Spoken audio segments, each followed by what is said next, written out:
इस समय कांग्रेस जो है वो कल दिल्ली के हंगामे पर अपना बयान दे रही है। अब सुनिए रणदीप सुरजेवाला को। प्रिय तरीके से आंदोलन करते रहे, मगर मोदी सरकार जब उन्हें बलपूर्वक नहीं हटा पाई दोस्तों, तो उन्हें छल पूर्वक हटाने का षड्यंत्र करने लगी।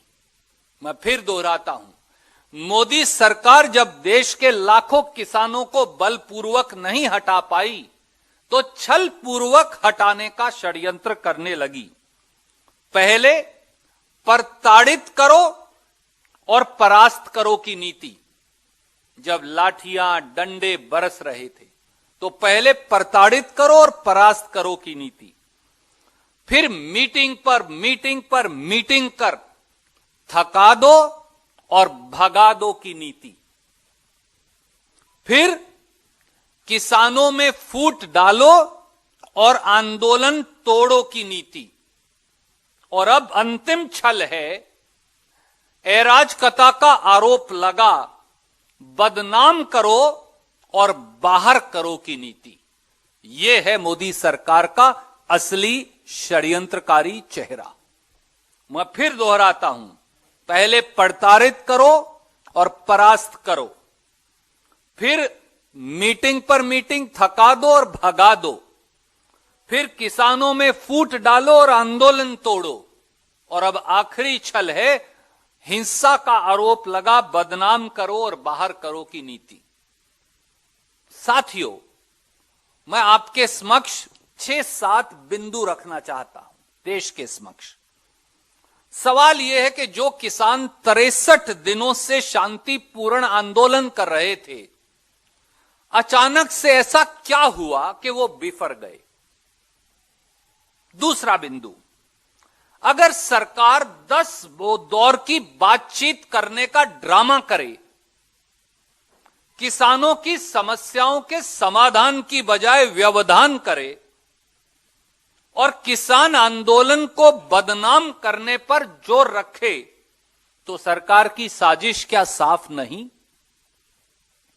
तीसरा बिंदु, सीधा सा सवाल यह है कि 30, 40, 50 ट्रैक्टर लेकर उपद्रवी लाल किले में कैसे घुस गए। चौथा बिंदु, यह किसकी असफलता है अमित शाह जी, इसका जिम्मेवार कौन है। पांचवां बिंदु, लाल किला तो हमारी आजादी का प्रतीक है। कांग्रेस के लाखों रणबांकुरों ने कुर्बानी दी और जेल काटी इसी तिरंगे के लिए। देश के किसान और गरीब के लिए लाल किला और तिरंगा सर्वमान्य है। तो 500-700 हिंसक तत्व लाल किले में कैसे घुस सकते हैं। जो दीप सिद्धू प्रधानमंत्री मोदी और अमित शाह के साथ फोटो खिंचवाकर बैठक साझा करता है, उसे और उसके समर्थकों को लाल किले तक जाने की अनुमति किसने दी। अगला बिंदु, चाहे परिस्थिति कोई भी हो, मोदी सरकार को यह तो बताना पड़ेगा कि इतनी आसानी से कोई भी हिंसक समूह लाल किला जो हमारे प्रजातंत्र का सिंबल है, वहां तक पहुंचा कैसे। लाल किले की प्राचीर पर चढ़कर झंडा कैसे लगा सकता है। क्या यह साफ नहीं दिखा कि पुलिस कुर्सियों पर बैठकर तमाशा देख रही थी और टेलीविजन कैमरों का मुंह लाल किले की प्राचीर की तरफ मुड़वा रखा था। क्या यह सच्चाई नहीं। अगला बिंदु, किसानों के मुताबिक कल तक 178 किसान इस आंदोलन में दम तोड़ गए। किसानों को हिंसा ही करनी होती तो लाखों किसान 63 दिन से हाड़ कंपकपाती सर्दी में दिल्ली की सीमा पर शांतिपूर्ण तरीके से सत्याग्रह कर न्याय की गुहार क्यों लगा रहे हैं। ये तो पहले दिन हो सकता था। अगला बिंदु, कल से सारे न्यूज चैनलों ने किसान नेताओं और दूसरे लोगों से तो बहुत सारे सवाल पूछे, पर क्या किसी ने गृह मंत्री अमित शाह से इन घटनाओं की जिम्मेदारी लेने के लिए भी कहा? मुझे मालूम है सर, आपने कहा। मैं मेजॉरिटी की बात कर रहा हूं। अगला बिंदु, क्या हिंसा का वातावरण बना यह सब किसान आंदोलन को बदनाम करने की मोदी सरकार की साजिश नहीं? क्या यह दिल्ली दंगों, शाहीन बाग, सीएए विरोधी प्रदर्शनकारियों, जवाहरलाल नेहरू यूनिवर्सिटी और दिल्ली यूनिवर्सिटी के छात्रों वाले प्रकरण की पुनर्वृत्ति नहीं? अगला बिंदु, क्या मोदी सरकार, श्री अमित शाह और प्रशासन की कोई जिम्मेवारी नहीं? किसान आंदोलन में अगर कोई हिंसक तत्व षड्यंत्रकारी मंसूबे से घुस गए थे और वो उसके बारे में 24 घंटे से कह रहे थे, तो गुप्तचर एजेंसियों से लेकर, इंटेलिजेंस एजेंसियों से लेकर देश का गृह मंत्रालय क्या कर रहा था?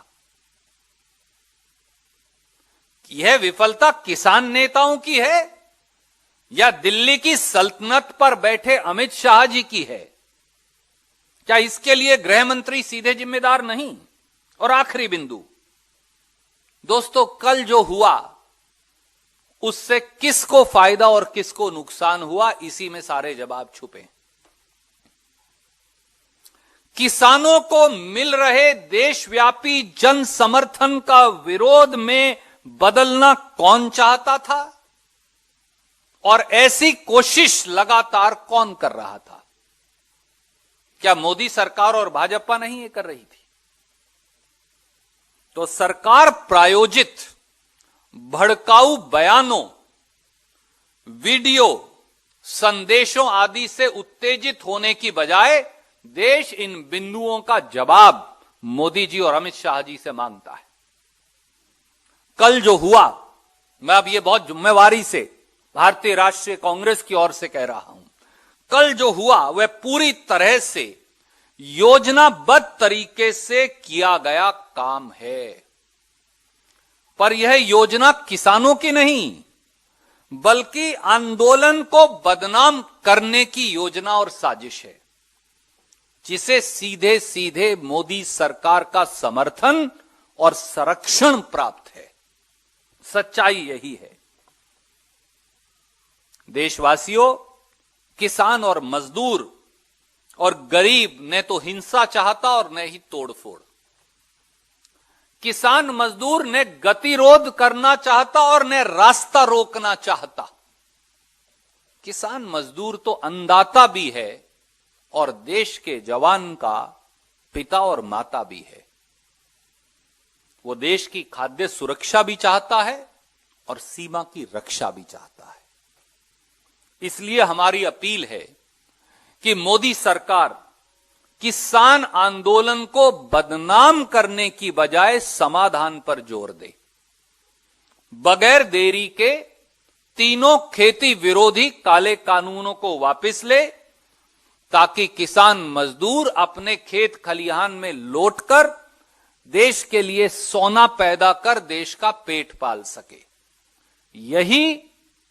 यही राजधर्म है, यही राष्ट्र भक्ति है और यही राष्ट्र प्रेम भी है।